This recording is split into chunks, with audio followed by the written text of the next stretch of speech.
They tell you homelessness strips away everything except survival instinct. What they don't tell you is that when you're living in your car with a 7-year-old daughter, survival instinct makes you notice things other people miss, like the faint outline of a foundation buried under 30 years of brambles, or the way morning light catches on something that shouldn't be there, a rusted padlock hanging from a door frame that leads nowhere. I found the structure 3 weeks after we lost our apartment. We'd been rotating between parking lots and rest stops. Maya sleeping in the back seat wrapped in every blanket we owned while I kept the engine running just enough to fight off the November cold. The woods behind the abandoned mill seemed like a safer place to park. No one bothering us. No cops tapping on windows at 3 a.m., asking for registration I couldn't afford to renew. The building wasn't much. Half-collapsed tool shed, maybe an old caretaker's cottage, but it had walls, 4 of them. And that attic door with its rusted lock seemed to be daring me to wonder what someone thought was worth protecting in a place the world had forgotten. Maya found the crowbar in a drainage ditch. "Dad, can we use this to open treasure?" she asked, muddy and hopeful. I wanted to tell her there's no such thing as treasure for people like us. Instead, I took the crowbar and we walked back through the wet leaves to that impossible door. The thing about rock bottom is that it teaches you to see possibilities in wreckage. That locked attic wasn't treasure, but it might be shelter. And shelter, for us, was everything. Chapter 1. The door that shouldn't be there. The padlock came off easier than I expected. Rust had eaten through most of the shackle. One good hit with the crowbar and the thing split like it had been waiting decades for someone to care enough to break it. The door itself groaned on hinges that hadn't moved since before Maya was born, revealing stairs so steep they were practically a ladder. "Stay here," I told her, but she was already behind me, her small hand gripping my jacket.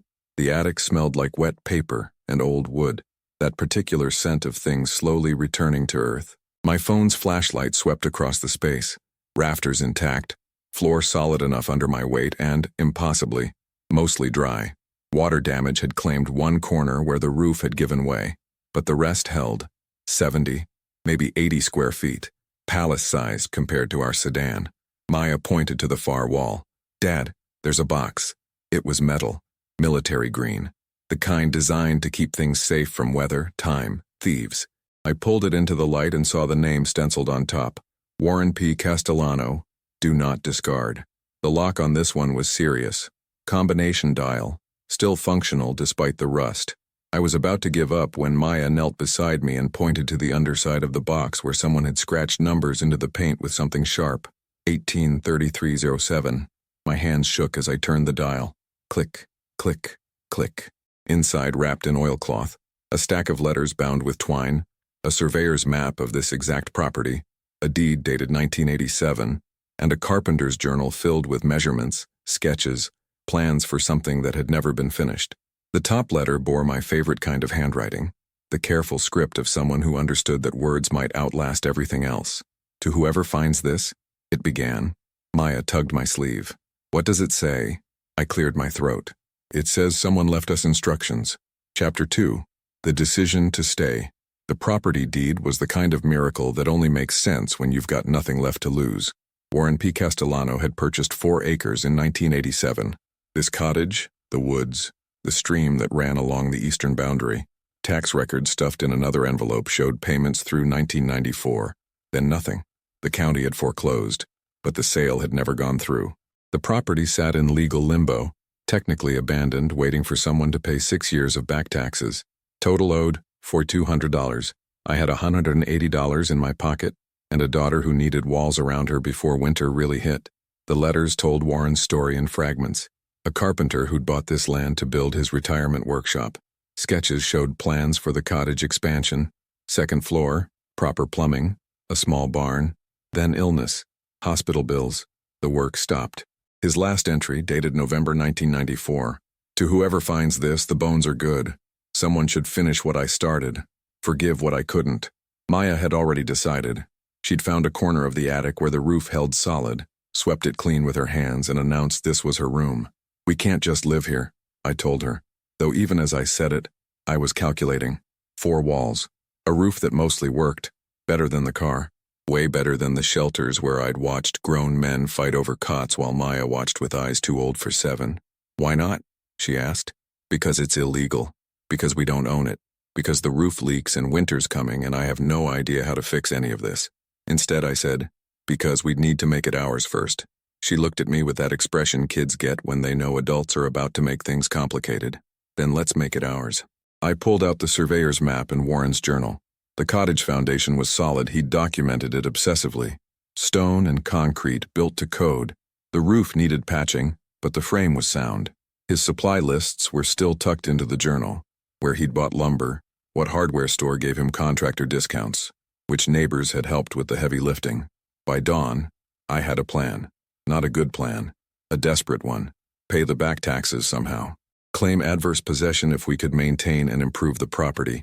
Make it habitable before someone with actual money noticed it existed. I looked at Maya, already asleep in her claimed corner, wrapped in our blankets. Warren's last words echoed, "Someone should finish what I started." We didn't have a choice, but maybe that was the same thing as having permission. Chapter 3. The Hidden Map. The basement wasn't on any of Warren's plans, which should have been my first clue. I only found it because the floorboards in the cottage's main room had started to buckle from moisture, and when I pulled one up to check for rot, my flashlight beam kept going, down through a gap where there should have been earth. Maya was at the stream washing our clothes. We'd rigged a bucket system she was proud of. I grabbed the crowbar and pried up 3 more boards. Cold air rose from below, carrying that distinctive smell of underground spaces, mineral earth, old concrete, still water. The stairs were crude, hand-cut logs notched into the foundation wall. Warren had mentioned a crawl space in his journal, but nothing like this. 12 feet down, maybe 15. I tested each step before committing my weight. The basement was a single room, maybe 10 by 12 feet. Walls made of stacked fieldstone mortared together with what looked like hand-mixed concrete. Someone had taken serious time down here. A workbench ran along one wall. Mason jars lined a shelf, empty now but the lid still twisted. And in the corner, protected by a tarp weighted with rocks, another box. This one was wood, hand-built, dovetail joints like something from another century. No lock this time, just a clasp worn smooth by fingers. Inside, a second surveyor's map. This one older, dated 1952, showing not just the cottage plot but the entire area before the mill was built. Someone had marked 3 locations in red pencil. One was this cottage. The second was downstream where the creek widened. The third was in the woods maybe half a mile northeast, with a notation in faded ink. Original foundation, do not build over. Beneath the map, a newspaper clipping from 1952. Local paper, yellowed and brittle. The headline made my breath catch. Town Council seals time capsule at new mill site. Contents to be revealed 2027. The article was brief. Local families had contributed items representing town history. The capsule was sealed in a foundation cornerstone. The mill had closed in 1989. The building was half demolished now, its grounds overgrown and fenced off with "Danger, keep out" signs that locals ignored. A note in Warren's handwriting was tucked behind the clipping. Town forgot, county forgot, I didn't, years almost here. Someone should remember. Maya's voice drifted down from above. "Dad, you fall in?" "Coming up," I called back, carefully folding the map and clipping. When I climbed back into daylight, she was holding something she'd found by the stream. A rusted metal tag, the kind you'd see on property boundary markers. "Look," she said, scrubbing it with her thumb. "There's numbers. The coordinates match the 3rd red mark on the map." That night, after Maya fell asleep, I studied Warren's papers by candlelight. The time capsule was scheduled to be opened in 2027, 2 years from now. But the mill property had been sold last year to a development company. If they started building, that capsule would be bulldozed, forgotten forever. Warren had cared about this. Someone needed to remember. If you're enjoying this journey so far, tell us in the comments where in the world you're watching from. Chapter 4. Building While We Can. November became a race against winter. Every dawn I woke to the sound of my daughter breathing, visible in the cold air, and reminded myself that comfort was a luxury we'd earn one repair at a time. Warren's journal became our Bible. He documented everything with a carpenter's precision. Which trees to cut for lumber, marked with yellow paint, already dead or dying, where to find free materials, construction site dumpsters, the old mill's salvage pile, how to patch a roof with tar paper and prayer when actual shingles were $40 a bundle you didn't have. The roof came first. I climbed up there with scavenged 2x4s and a roll of heavy plastic I'd traded 2 days of labor for at the hardware store. The owner, Tom Brennan, remembered Warren. "Good man," he said, looking me over with that careful assessment people make when deciding if you're worth the risk. "Tell you what, work 3 Saturdays and we'll call it even for materials." By the second week, we had one room completely dry. Maya claimed it immediately, drawing on the walls with charcoal from our fire pit. Flowers, trees, a house that looked better than any place we'd ever lived. The well was next. Warren's notes mentioned it. 60 feet deep, hand-dug by the original homesteader in the 1920s, capped with a stone lid. I found it buried under decades of leaf litter 20 feet from the cottage. The pump mechanism was rusted solid, but the water itself was clear when I dropped a bucket down on rope. We boiled everything, but having water we didn't have to carry from the stream felt like wealth. Tom Brennan stopped by one Saturday afternoon, truck loaded with scraps that looked suspiciously like lumber cut to standard sizes. "Was gonna burn this anyway," he said, not meeting my eyes. "Warren would have wanted it used proper." We framed a door for the cottage entrance, built a makeshift table from barnwood, used wire and ingenuity to hang sheets that gave Maya privacy in her room. Other help came quietly. Mrs. Chen from the Asian grocery 2 miles away, who'd met Warren at church, brought soup and rice, just because. A young couple hiking through left a bag of clothes that almost fit Maya. A veteran who'd been camping in the same woods taught me how to insulate walls with cardboard and old newspapers stuffed between studs. People noticed things, clothes drying on tree branches, smoke from our fire, Maya's laughter echoing through the woods. Some drove by slowly, curious. Others left things at the property line where the footpath met the road. A bag of potatoes, a tarp, once an entire box of children's books. Nobody called the authorities. That's rural poverty for you. Everyone knows someone who's one paycheck away from the same woods. The work was brutal. My hands split and bled. We ate rice and beans when we ate well, food bank donations when we didn't. But every night we slept under a roof that held, and every morning the cottage looked a little more like a home. Maya found Warren's seed packets in the basement, heirloom tomatoes, green beans, squash, the paper envelopes marked with years past, but the seeds still viable. "Can we plant these?" she asked. "In spring," I promised, looking at the cleared space where Warren had planned his garden. When the ground thaws. Chapter 5. What the Foundation Remembered. The coordinates from the boundary marker led us half a mile northeast, through brambles that caught at our coats and mud that tried to steal our boots. Maya navigated using the old surveyor's map while I carried the metal detector Tom had loaned me for finding old nails, though we both knew what I was really looking for. The depression in the earth was subtle, just a rectangular outline where trees grew differently, sparser. I swept the detector over it and got immediate hits, lots of them. Metal everywhere, buried shallow. We dug carefully, 10 inches down. Hand-forged nails, square-headed, the kind you don't see anymore. A glass bottle with embossed lettering, some long-defunct soda company. Pottery shards, blue and white from plates or cups. And at 18 inches in the northeast corner, a stone marker with a date carved into it, 1847. "Dad," Maya whispered, "this is where someone lived." The original homestead, built before the mill, before Warren, before any of the modern surveys that pretended this land was empty. Someone had cleared this plot, sunk foundation stones, raised walls, made a life here. And then, what? Fire? Foreclosure? Just moving on like people do? Warren's note made sense now. Original foundation, do not build over. This was sacred ground, in the way that places become sacred just by holding human effort and memory. We were marking the corners with stakes when Maya found it. A metal box, military style again, buried under the southwestern foundation stone. Same model as Warren's box in the attic. Had he left this one too? Inside, letters, dozens of them. Envelopes yellowed and stiff, but the ink still legible. Return address, Warren P. Castellano. Recipient, Thomas Castellano. Various addresses across 3 states. Decades of drift. I opened the first letter carefully. Dated 1989. Tom, the doctors say 6 months, maybe a year if the treatment works. I need you to know I'm sorry. For everything I said. For being the father who demanded you be someone you weren't. For choosing my pride over you. I'm leaving you the land. 4 acres. It's not much, but it's paid for and the bones are good. Maybe someday you'll understand why I needed you to know how to build things that last. How to take care of what's yours. I hope you find this, son. I hope you come home. Dad. Maya was reading over my shoulder. Did Thomas come home? The other letters gave the answer. Return to sender. All of them. Every attempt Warren made to reach his son returned unopened.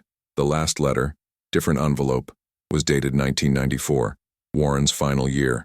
The handwriting shakier. Tom, I'm out of time. The cottage is half finished and I won't see it done. I'm leaving everything in the attic for you. The deed, the plans, the letters I should have given you in person. If you never come back, maybe someone else will find it. Maybe they'll understand what I've learned too late. That the only thing we really build is each other.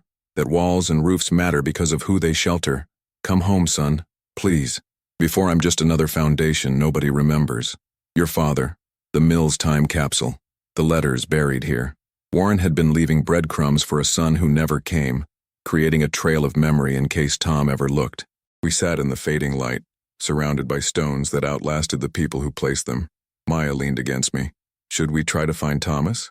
I don't know if he wants to be found, but I folded the letters carefully, tucked them into my jacket. Warren's story wasn't finished. Neither was ours. Chapter 6. The Storm That Tests Everything. The November storm hit 3 days before Thanksgiving with the kind of violence that makes you understand why ancient people worshipped weather gods. Wind that sounded like freight trains. Rain horizontal, punching through every gap we'd missed, finding every weakness in our amateur repairs. Maya woke at 2 a.m. to water dripping on her head. Dad, the roof's leaking. I was already up, wedging plastic sheeting anywhere it would hold, my hands numb with cold. The cottage moaned around us, every board, every nail, every decision I'd made tested in real time. The tarp over the main room's roof section started to pull free, rivets screaming. Get to the driest corner, I told Maya. Wrap up in everything. The next 3 hours were pure survival. I was outside in darkness, rain soaking through my jacket in seconds, trying to secure the tarp with rope and weights, while wind tried to rip me off the roof. My fingers wouldn't work right. My thoughts narrowed to single imperatives. Tie this, weight that, don't fall, don't let the water in. At some point I realized Maya was beside me, small hands gripping a corner of the tarp. I can help, she shouted over the storm. Get inside. No. So we worked together, a 7-year-old and her father, fighting weather that didn't care about our claims to this place. The attic held. Warren's work from decades ago proving stronger than anything I'd added. But the main room ceiling started to give, plaster and lathe bowing under water weight. When dawn finally came, gray and cold, the cottage looked like a war zone. Water everywhere. Our carefully organized supplies soaked and scattered. The ceiling in the main room had partially collapsed, leaving a 3-foot hole to the sky. Maya stood in the doorway, shivering, looking at the wreckage. I waited for tears, for the reasonable request that we give up, go back to the shelters. Admit we couldn't do this. Instead, she said, the attic's still dry. She was right. Warren's original structure, the one he'd built to code, with care, with proper materials, had held. Everything I'd added was compromised, but the foundation was solid. Tom Brennan showed up at noon, truck loaded with lumber, shingles, proper roofing supplies. Heard you got hit hard.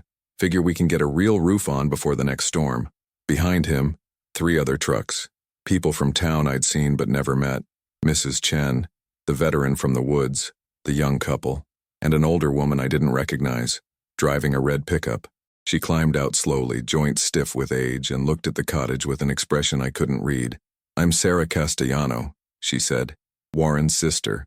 Someone at the hardware store told me you'd found his place, found his things. I thought, her voice caught, I thought I should see what my brother left behind. If this restoration story has you hooked, hit like. It helps us bring more lost places back to life. Chapter 7. The Letter That Reframes Everything. Sarah Castellano had Warren's eyes, that same careful assessment, like she was measuring whether you'd do right by what you'd been given. She sat at our makeshift table while volunteers worked on the roof, steam rising from coffee Tom had brought in a thermos. Tell me about Thomas, I said. She was quiet for a long moment. Warren's son, my nephew. They fought about everything. How to build, how to live, whether Tom should take over the carpentry business or go to college. The kind of fights where both sides are right and both sides are wrong, and pride makes sure nobody backs down. Warren wrote him letters. For years. Tom never answered, wouldn't even open them toward the end. I tried to tell Warren it wasn't about him.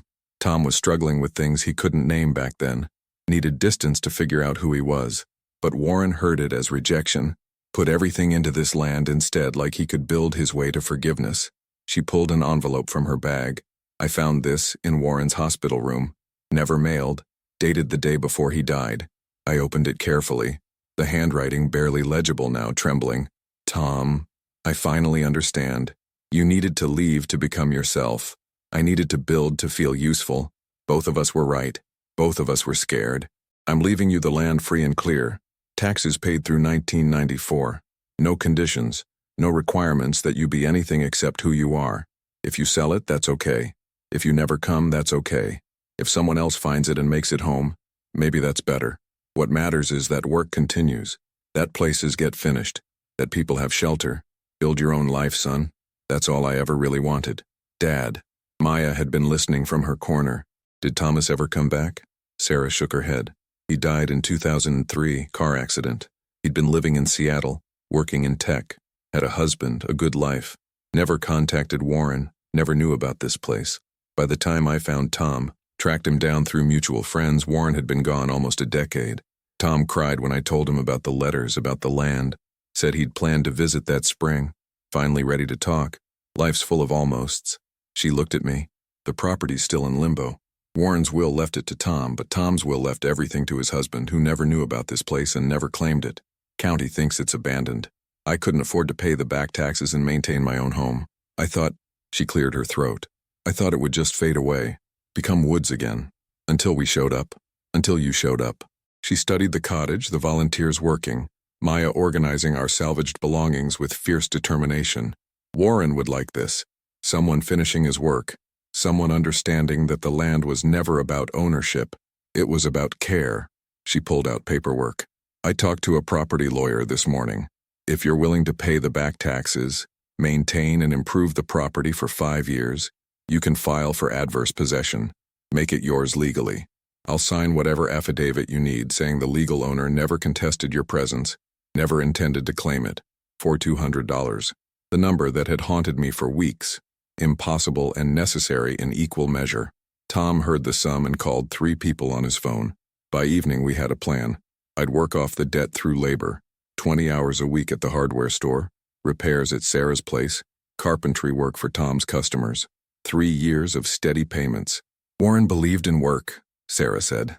Not because it's noble, but because it's how we prove we're serious. Show us you're serious. And this place is yours. Chapter 8. The Time Capsule and the Town. The mill property was fenced off with chain link and posted with corporate notices.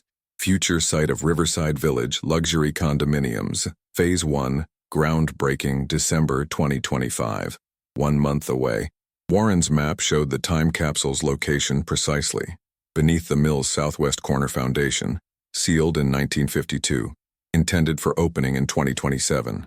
The development company's plans ran right through it. I called the county clerk's office. There's a historic time capsule on that property. Shouldn't it be preserved? Do you have documentation? I had a 1952 newspaper clipping and a dead carpenter's handwritten note. I have the original article about it being sealed. Submitted in writing. We'll review. 3 weeks of bureaucracy. Forms. Requests for verification.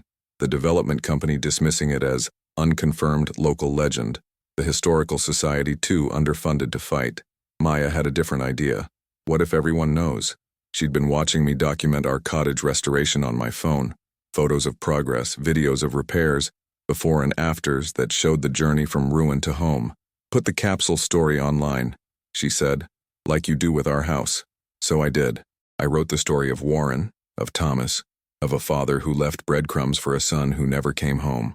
About a time capsule sealed by people who believed the future would care about their past. About a development company planning to bulldoze memory for luxury condos. I posted it at 9 p.m. By morning, it had 40,000 views. By noon, the local paper had called. By evening, a TV station was setting up cameras at our cottage.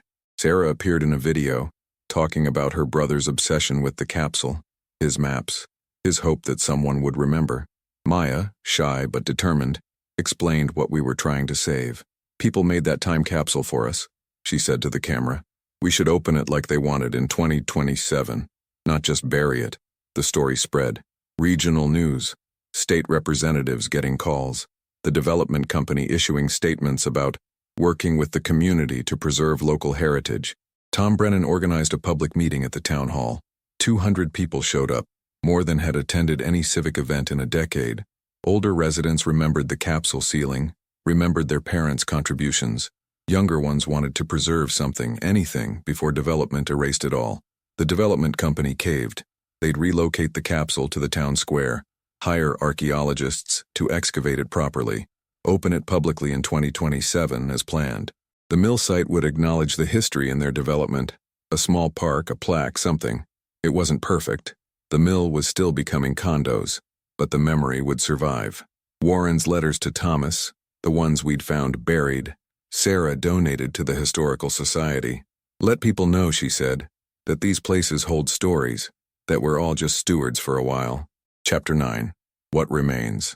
Spring came in stages. Mud first, then green shoots, then the riot of growth that makes you believe in second chances.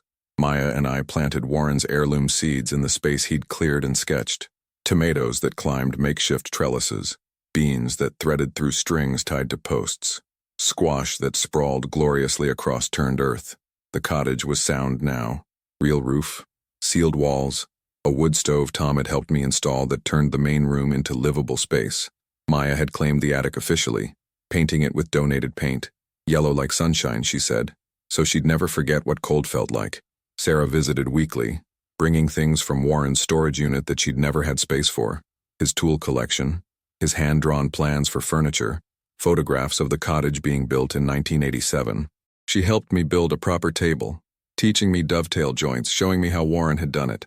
He'd like knowing his tools are working again, she said, watching me practice cuts on scrap wood.